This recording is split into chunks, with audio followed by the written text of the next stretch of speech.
Tanggapan saya sih sebenarnya itu hal yang biasa dalam dinamika berorganisasi ya. Jadi kalau saya bisa memberi masukan, ini bukan pemecatan tapi pemberhentian. Tidak ada PTDH. PTDH itu ada istilah di kepolisian karena mereka digaji oleh negara. Kalau kami ini pengacara tidak ada gajinya. Kami ini organisasi yang dilisensi oleh Mahkamah Agung ya melalui Pengadilan Tinggi Negeri untuk dilegalkan sumpahnya.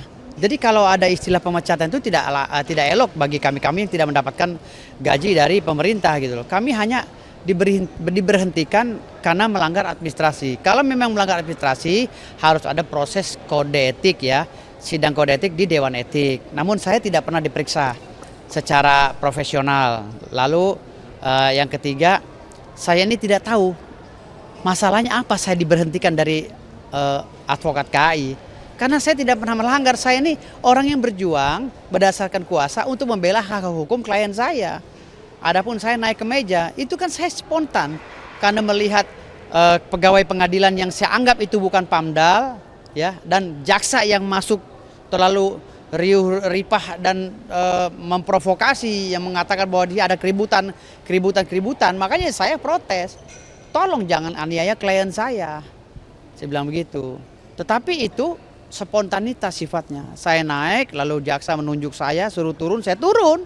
Karena saya spontan. Kalau saya ada niat naik ke atas meja, pasti saya teruskan loncat ke depan. Tapi karena memang saya nggak ada niat, karena sifatnya spontan dan saya melihatnya ke depan, karena klien saya dianiaya. Ya, versi saya dianiaya. Jadi saya naik, gitu loh. Lalu saya ditunjuk suruh turun, saya patuh.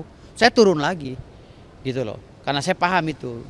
Berarti memang atas dasar spontanitas. Spontanitas, kecuali kalau sudah disomasi, diperingati oleh jaksa, saya suruh turun tidak turun, nah itu saya melanggar contempt of court. Dan mekanisme contempt of court itu ada beberapa mekanisme ya, nggak bisa langsung contempt of court, langsung disidang di pengadilan negeri karena melanggar KUHP, tidak, harus ada turunannya dulu, rentetan ceritanya seperti apa, bagaimana mekanismenya contempt of court bisa disematkan kepada saya.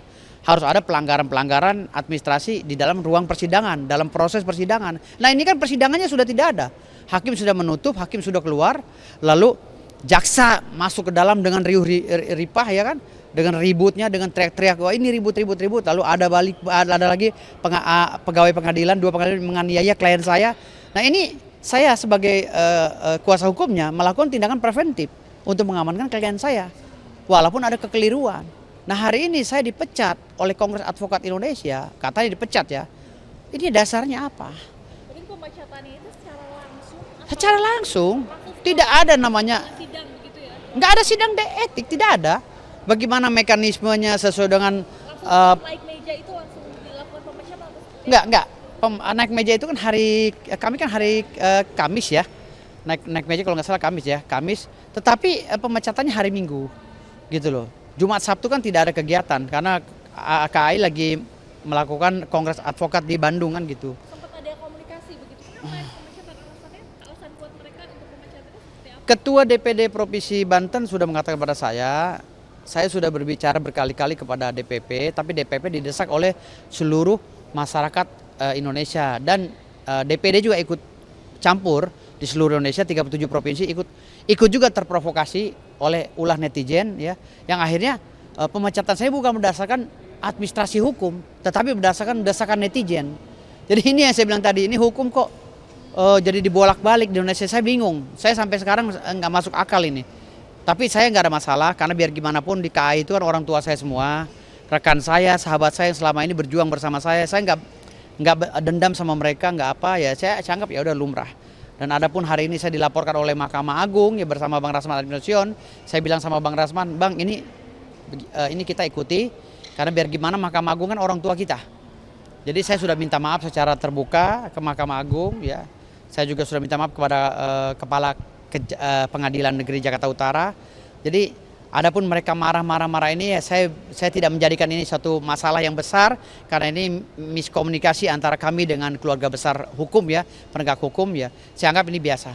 Anggapnya teguran dari orang tua kami gitu. Ya. Oke. Tanggapan saya sih sebenarnya itu hal yang biasa dalam dinamika berorganisasi ya. Jadi kalau saya bisa memberi masukan, ini bukan pemecatan tapi pemberhentian. Tidak ada PTDH. PTDH itu ada istilah di kepolisian karena mereka digaji oleh negara. Kalau kami ini pengacara tidak ada gajinya. Kami ini organisasi yang dilisensi oleh Mahkamah Agung ya melalui Pengadilan Tinggi Negeri untuk dilegalkan sumpahnya. Jadi kalau ada istilah pemecatan itu tidak elok bagi kami yang tidak mendapatkan gaji dari pemerintah gitu loh. Kami hanya diberhentikan karena melanggar administrasi. Kalau memang melanggar administrasi harus ada proses kode etik ya, sidang kode etik di Dewan Etik. Namun saya tidak pernah diperiksa secara profesional. Lalu yang ketiga, saya ini tidak tahu masalahnya apa saya diberhentikan dari advokat KAI. Karena saya tidak pernah melanggar, saya ini orang yang berjuang berdasarkan kuasa untuk membela hak hukum klien saya. Adapun saya naik ke meja, itu kan saya spontan karena melihat pegawai pengadilan yang saya anggap itu bukan PAMDAL, ya, dan jaksa yang masuk terlalu riuh ripah dan memprovokasi yang mengatakan bahwa dia ada keributan. Makanya saya protes, tolong jangan aniaya klien saya bilang begitu.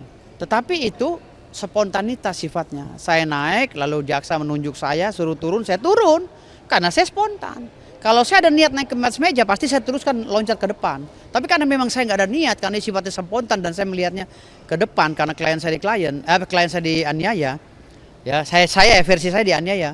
Jadi saya naik, gitu loh. Lalu saya ditunjuk suruh turun, saya patuh, saya turun lagi, gitu loh. Karena saya paham itu.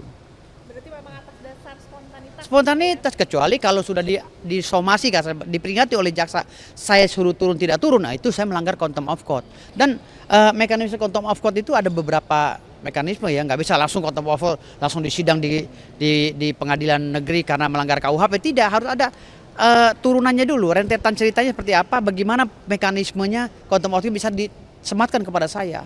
Harus ada pelanggaran-pelanggaran administrasi di dalam ruang persidangan, dalam proses persidangan. Nah ini kan persidangannya sudah tidak ada.